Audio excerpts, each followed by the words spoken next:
Hello again. It is Monday, the 30th of January, and it's coming up to a quarter to 11 at night. I'm just back at my place, carrying out the rest of my renovational works that is nearly complete. Thank God for that. And I just want to do a wee quick rant about the Royal Rumble I watched there on the weekend.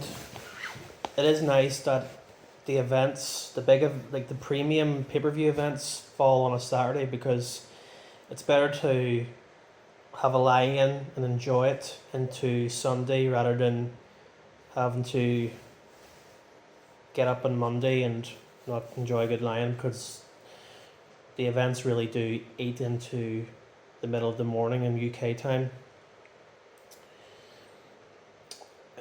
The Royal Rumble event, first of all, I've resubscribed to the WWE Network only because it's WrestleMania season. That usually starts from the Royal Rumble night up until WrestleMania, and the big names are out, the big matches materialize. But this year's Royal Rumble, it was okay. I wasn't like wowed. It was okay. It wouldn't be an event I would rewatch over again. But whenever the men's Royal Rumble match went on first, I just knew. It was clear as day that The Rock wasn't going to show up. Because if he would have shown up and he was scheduled into the Royal Rumble, it would have been the last match, the main event match. And Cody Rhodes was a pretty obvious winner, and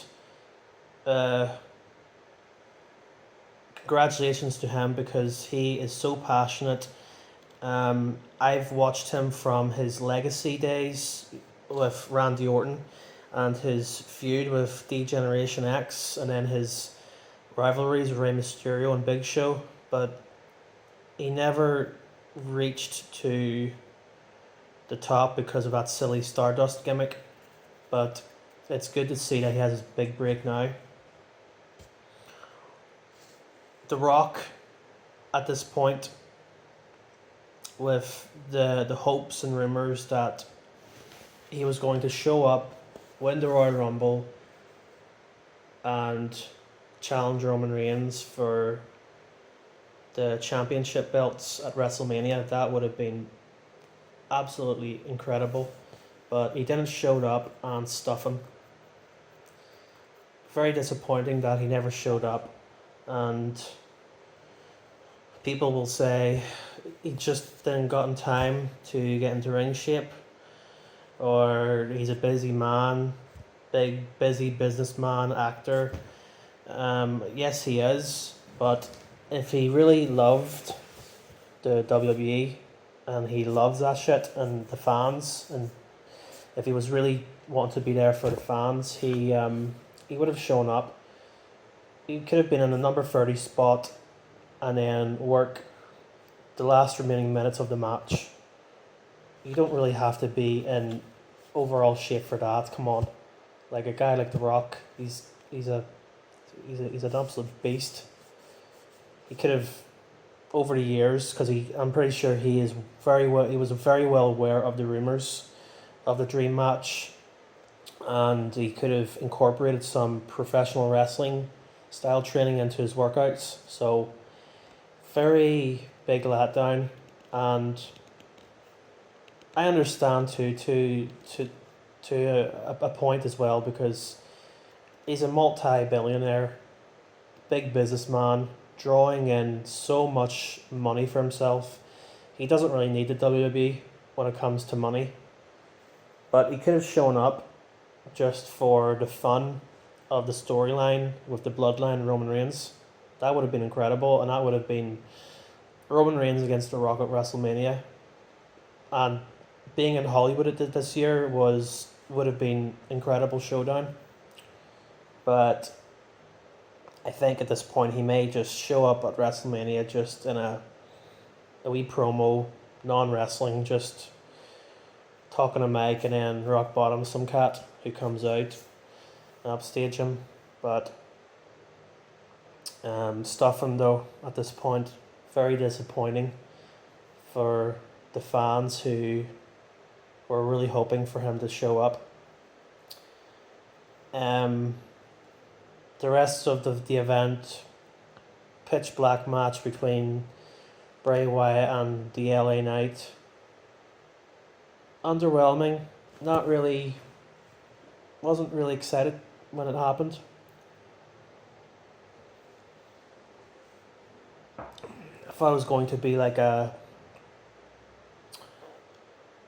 cinematic style match, and it just like he had with his House of Horrors match and Funfly Firehouse match or whatever. I thought it was going to be like that, but it was pretty much lights were out in the arena and parts of the ring areas were glowing up and his face paint. Nothing really much. I went out for a cigarette just to get some fresh air because it was a long sit from that until the end of that match.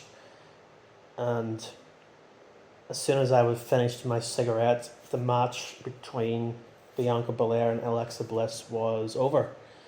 I'm not too bothered because I'm pretty sure I wouldn't really miss too much.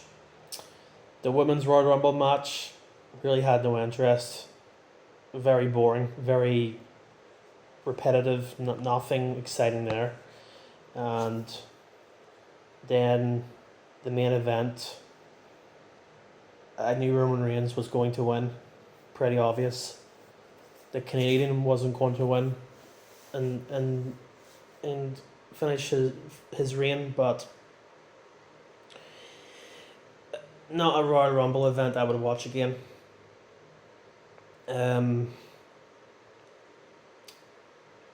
think WrestleMania this year will be okay. I'm not excited to the point where I'm going to feel wowed about it. Just watching it very casually. I'm not a big fan of it as I used to be. I don't go out to the tour events that would come here in Belfast or anything like that anymore. I wouldn't play the video games or anything. I would just resubscribe for WrestleMania season, and then I'll be it. And then I'll just keep tabs for the rest of the year. And then next year's WrestleMania, the 40th anniversary, I say I'll just resubscribe just for that only event. And not in January, but just in April. I wouldn't watch the Royal Rumble Elimination Chamber, I'll just watch the WrestleMania 40 event. And then that'll just be me. Because when I used to watch it, Randy Orton was actually red hot in his second championship reign, and there's not too many guys that are around anymore that when I used to watch it, so I've only really subscribed for this WrestleMania season, and then next year I'll only resubscribe for just that 1 month, the month of WrestleMania 40. That is it. My rant is over, and goodbye and see you later.